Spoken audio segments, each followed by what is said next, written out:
সুপ্রিয় দর্শক, আসসালামু আলাইকুম। আজকে আমি ডিম আর ময়দা দিয়ে নরম তুলতুলে ইউনিক ডিমের পিঠা রেসিপি শেয়ার করব।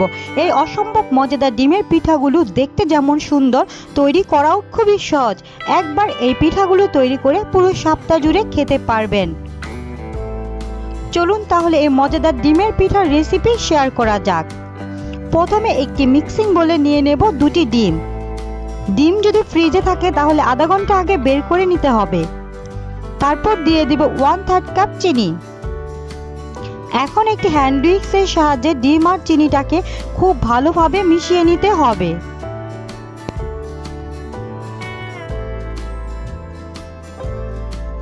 এখন ডিম আর চিনি মেশানো হয়ে গেছে। এর মধ্যে দিয়ে দেব 2 টেবিল চামচ পরিমাণ রান্নার সয়াবিন তেল। এখন আবারও সবগুলো উপকরণ একসাথে খুব ভালোভাবে মিশিয়ে নিতে হবে।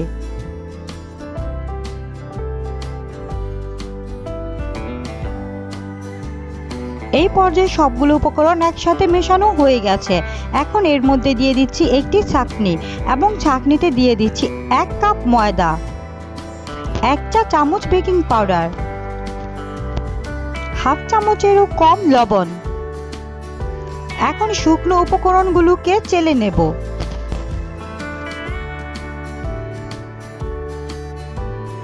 চেলে নেওয়া হয়ে গেলে এরকম একটি কাঁটা চামচের সাহায্যে আমি সবগুলো উপকরণ আলতোভাবে খুব ভালোভাবে মিশিয়ে নিতে হবে।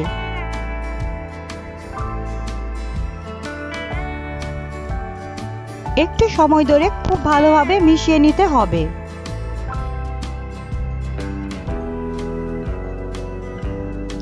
মিশ্রণটি একটু আঠালো হবে, এর জন্য হাতে একটু তেল মাখিয়ে চামচ থেকে মিশ্রণটি সরিয়ে এখন একটু মথে আমি ডোটাকে নরম করে নেব।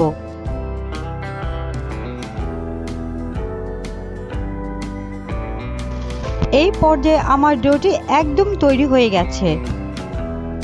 এখন এরকম একটি চামচের সাহায্যে এখান থেকে অল্প পরিমাণ বেটার হাতে নেব।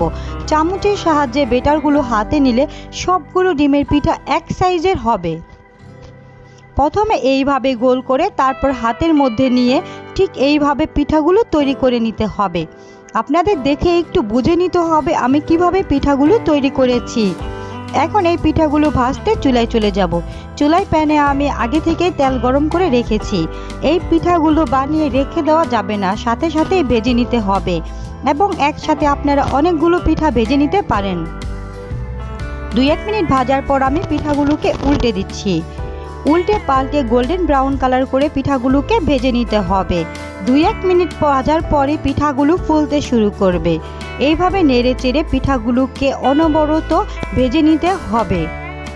সুপ্রিয় দর্শক, যদি আমার রেসিপি আপনাদের কাছে ভালো লেগে থাকে তাহলে অবশ্যই আমার চ্যানেলটি সাবস্ক্রাইব করে রাখবেন আরও সহজ সহজ এবং নতুন নতুন ভিডিও দেখার জন্য।